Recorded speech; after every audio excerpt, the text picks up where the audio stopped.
অনেকে মনে করে আমার ছোট একটা সংসার, আমরা তিনজন মানুষ, কি বা কাজ। তো রাত থেকে আবার সেই আগের মতনই পায়ে ব্যথা অনেক বেশি। মা যখন ইন্ডিয়াতে গেছে তখন নিয়ে আসছিল আমাদের জন্য, তার ভালো লাগতেছে না, শরীর খুব খারাপ লাগতেছে। আসসালামু আলাইকুম, সবাই কেমন আছেন? আশা করি ভালো আছেন। আমরাও আলহামদুলিল্লাহ ভালো আছি। তো আজকে ফোনটা ধরছি অনেক পরে, প্রায় 1:15 বাজে। আজকে ঘুম থেকে আমরা অনেক দেরি করে উঠছি। কালকে রাতে এত সুন্দর বাতাস ছিল, আল্লাহর যে কি রহমতে বৃষ্টি আর বাতাস, একদম ঠান্ডা। আজকে কতদিন পরে মনে হইতেছে যে খুব আরাম করে ঘুমাইছি আইয়াদ আমি। তো রাতে তো বৃষ্টিতে ঠান্ডা আরাম পাইয়া খুব ঘুম হয়েছে। তো সকালে ঘুম থেকে উঠতে দেরি হয়ে গেছে বলতে ইচ্ছা করে দেরি করছি। আবার আজকে তারাও আছে, আইয়াদের বাবাকে আজকে ডাক্তারের কাছে নিয়ে যাবো, আমি নিজে ডাক্তার দেখাইবো। তো উঠার পর ঘর দুয়ার সব পরিষ্কার করলাম জলদি, তারপর আইয়াদের গোসল করাই নিলাম, ওরে খাইতে দিলাম চিপস, আমিও করে এসে পড়লাম। এখন রান্না বসাই দিচ্ছি। এই যে দিকে কাটাকুটি সব শেষ করে ফেলছি, চুলাতে রান্না বসাই দিছি, এখানে ভাত বসাই দিছি, এখানে মাছ ভাজা নিতেছি, উদিয়া ভাজি করব, তাই এটা কুচি করে নিচ্ছি, আর পটল দিয়ে মাছ দিয়ে রান্না করব। গতকাল ডাক্তারের কাছে যাওয়ার কথা ছিল, কিন্তু গতকাল ডাক্তারের কাছে যাই নাই। আইয়াদের বাবা বলতেছে কইছি নাকি ভালো লাগতেছে, তাই যাবে না। তো রাত থেকে আবার সেই আগের মতনই পায়ে ব্যথা অনেক বেশি। তারপর আজকে যাবে ডাক্তারের কাছে, একটু পরে যে দুপুরে খাওয়া দাওয়া করি আমরা ডাক্তারের কাছে যাবো আবার। এই জন্য এদিকে তাড়াতাড়ি করে শর্টকাটে রান্নাগুলা চাপাই দিলাম, যেন তাড়াতাড়ি হয়ে যায়। রাত্রে অনেক সুন্দর বৃষ্টি হয়েছে, অনেক ভালো লাগছে বৃষ্টিটা, কতদিন পর বৃষ্টি হইল। আচ্ছা যাও, আসতেছি। অনেকে মনে করে আমার ছোট একটা সংসার, আমরা তিনজন মানুষ, কি বা কাজ। কিন্তু কতটুকু কাজ যে করতে হয়, যার সংসার সেই বুঝে। না করলে কিছুই না, করলে অনেক কিছু। যদি আমি কাজ না করে বসে থাকি, সব কিছু অগোছালো ময়লা করে রেখে দেই, সেটাও আমার ব্যাপার। আর আমি গুছানো সিমসাম থাকা, সেটাও আমার ব্যাপার। যে যেরকম ভাবে, যেরকম চলে। মাছগুলো ভাইজা নিচ্ছি, মাছগুলো একটু ভালো করেই ভাইজা নিচ্ছি।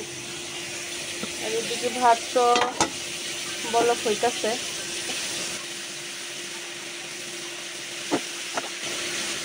আর এই পাশে চুলে আমি মাছগুলো ভাজার পরে পটল আলুগুলো তেলে ভাইজে নিতেছি একটু ভালো করে। যে কোনো সবজি আমার কাছে ভাইজা রান্না করলে একটু বেশি ভালো লাগে।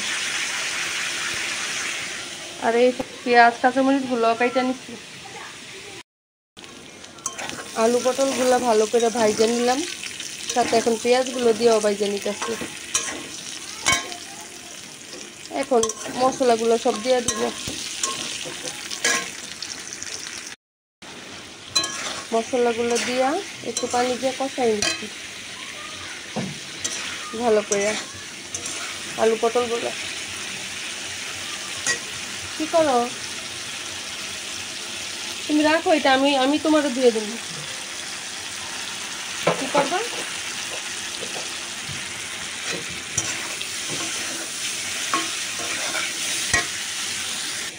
ভাত তো হয়ে গেছে, ভাতের মাঠ ঢেলে নিচ্ছি।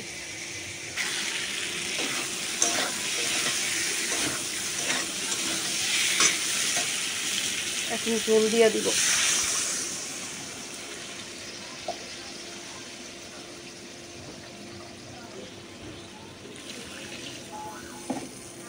ঝোলটা দিয়ে দিলাম পরিমাণ মতন।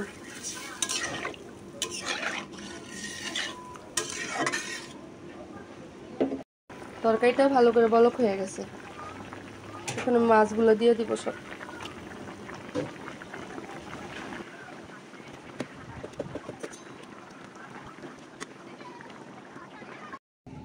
ভাতটা নামাই নিছি, ভাতটা হয়ে গেছে। আর এদিকে কিছু কাজু বাদাম ছিল, প্রায় অনেকগুলোই, 1 কেজি কাজু বাদাম। আমার মা যখন ইন্ডিয়াতে গেছে তখন নিয়ে আসছিল আমাদের জন্য। এগুলো একটু রোদে দিচ্ছি, ফ্রিজে রাখা দিব। এখন ফ্রিজে রাখা হয় নাই, কেমন যেন একটা ছোট পোকা টাইপের হয়ে গেছে। তো রোদে দিয়া এগুলো ঝাইরা, ঝাঁকি দিয়া ঝাইরা পরিষ্কার করে রেখে দিতেছি। আর এই তো ধনিয়াগুলো শুকাইছে, তাও আবার চুলার তাপে একটু রাখলাম, রেখে দেবো এগুলো। এই কিশমিশগুলো আইনা দিছিল, কাঠবাদাম, কাজু বাদাম, এই সব কিছুই আইনা দিচ্ছে। এগুলো সবই এখন ফ্রিজে রাখবো, অনেকদিন হয়ে গেছে, বাইরে আর থাকবো না, নষ্ট হয়ে যাবো, ফ্রিজে রেখে দেবো আজকে। পটল দিয়ে মাছের তরকারিটা হয়ে গেছে, নামাই নিছি। চুলাতে আবার কড়াই বসাই নিলাম, গরম হয়েছে, এখন তেলটা দিয়ে দিই। উদিয়াটা ভাজি করে নিব, এখন আমি দিয়ে দিব।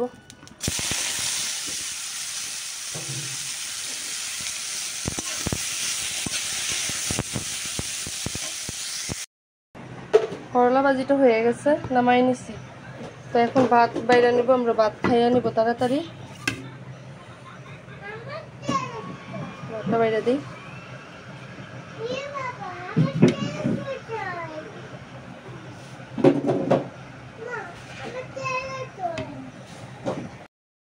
খাওয়া দাওয়ার পরে যে আমরা রেডি হইতেছি, কাপড় চোপড় বের করলাম। আর আইয়াদের বাবা এখানে শুয়ে আছে, তার ভালো লাগতেছে না, শরীর খুব খারাপ লাগতেছে।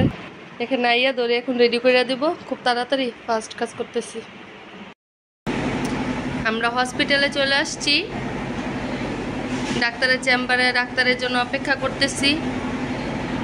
ডাক্তার নাকি একটা ওটিতে আছে, আসতেছে, কিছুক্ষণ অপেক্ষা করি। এদিকে বিদ্যুৎও নাই, জেনারেটর দিয়ে চলতেছে, একটু ঠান্ডা ভালোই। আইয়াদ আর আইয়াদের বাবা বসে আছে, আমিও বসে আছি পাশে। আইয়াদ, কেন বসে রইছ? কেন বসে রইছ তুমি?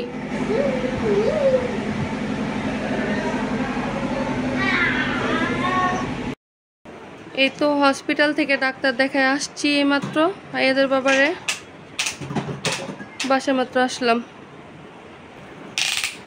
আইয়াদ আইসে খেলাধুলা শুরু করে দিচ্ছে, অনেক কাজ আছে, এগুলো গুছাই।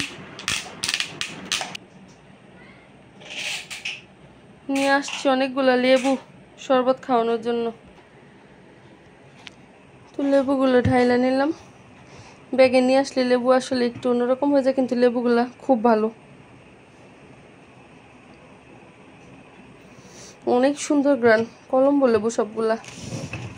এগুলো সব কিছু দিয়েই খাইতে ভালো লাগে, শরবতও ভালো লাগে, তারপর এই তো সব কিছু দিয়েই ভালো লাগে খেতে।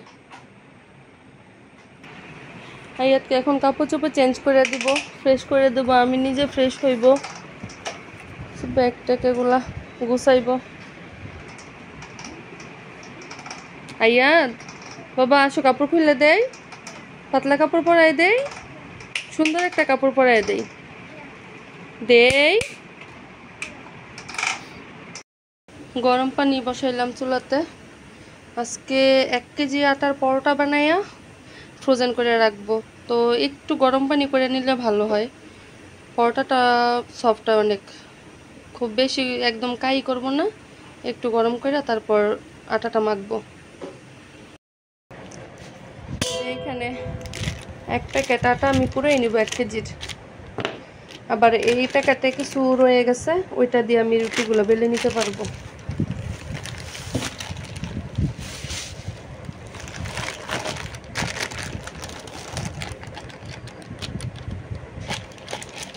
আটাটা থাকলে কি হয়, সকালে নাস্তা হাবি জাবি কিছু না খেয়ে দেখা গেছে একটা রুটি খাওয়া হয়ে যায়, কারণ প্রতিদিনই কিছু না কিছু সবজি তরকারি এগুলো থাকে, সবজিটাও খাওয়া হয়ে যায়।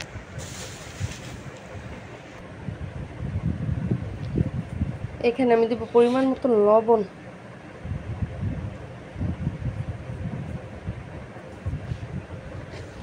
আর একটু তেল। আটা মাখানোর সময় তেল দিলে আমার মনে হয় রুটিটা অনেক সুন্দর হয়। আমি এটা খামির করে নিব এখন। শরবত বানায় দিলাম, অনেক কষ্টে খাওয়াইলাম তারে, সে অনেকক্ষণ যাবৎ টিকটিকের পিছনে লাগছে, সে টিকটিকি মারবে, টিকটিকি কেন ঘরে আসে। আর এদিকে আমি যে আটা ময়ম করতেছি। কোনটা বাবা? না না নেয় না, মোবাইলটা চার্জ হোক। এদিকে আটাটা যত ভালো ময়ম হইব, পরোটা রুটি সবকিছুই তত ভালো হয়।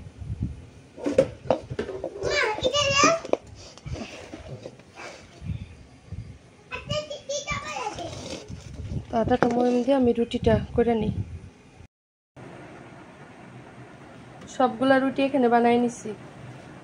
আমি একটু মোটা মোটা করছি যেন পরোটা ভাজা খাওয়া যায়। পরোটাগুলো তো পাতলা হলে ভালো লাগে না। রুটিগুলো হালকা করে সেঁকে নিব। রুটিগুলো খুব বেশিক্ষণ সেঁকবো না। এই যে এই পাশটা একটু, এই পাশটা একটু,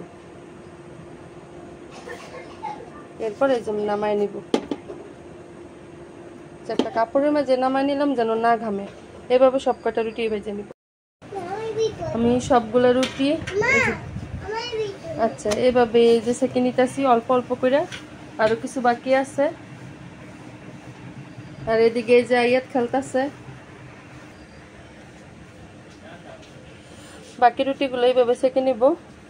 ততক্ষণ কারেন্টে চলে দিছিলাম, কারেন্ট হঠাৎ চলে গেছে, আবার গ্যাসের চুলায় দিলাম।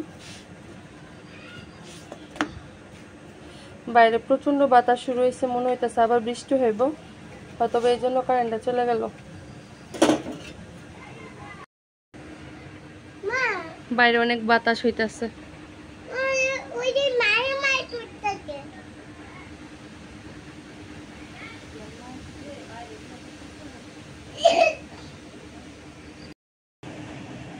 আমি 2টা পরোটা ভাইজে নিলাম এখন খাওয়ার জন্য, ইচ্ছা করতেছে। আর ফ্রিজে গরুর মাংস রান্না করা ছিল, এটা গরম করে নিতেছি খাওয়ার জন্য পরোটা।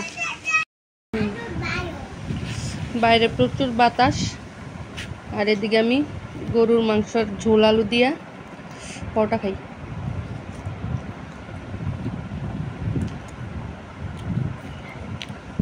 আমার কাছে খুব ভালো লাগে।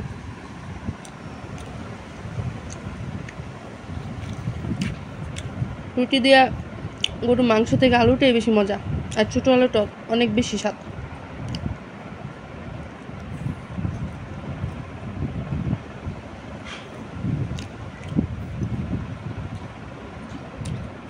তো ধন্যবাদ সবাইকে এতক্ষণ আমাদের ভিডিওটা দেখার জন্য। সবাই ভালো থাকবেন, গল্পটা আমাদের পাশে থাকবেন। আসসালামু আলাইকুম, আল্লাহ হাফেজ।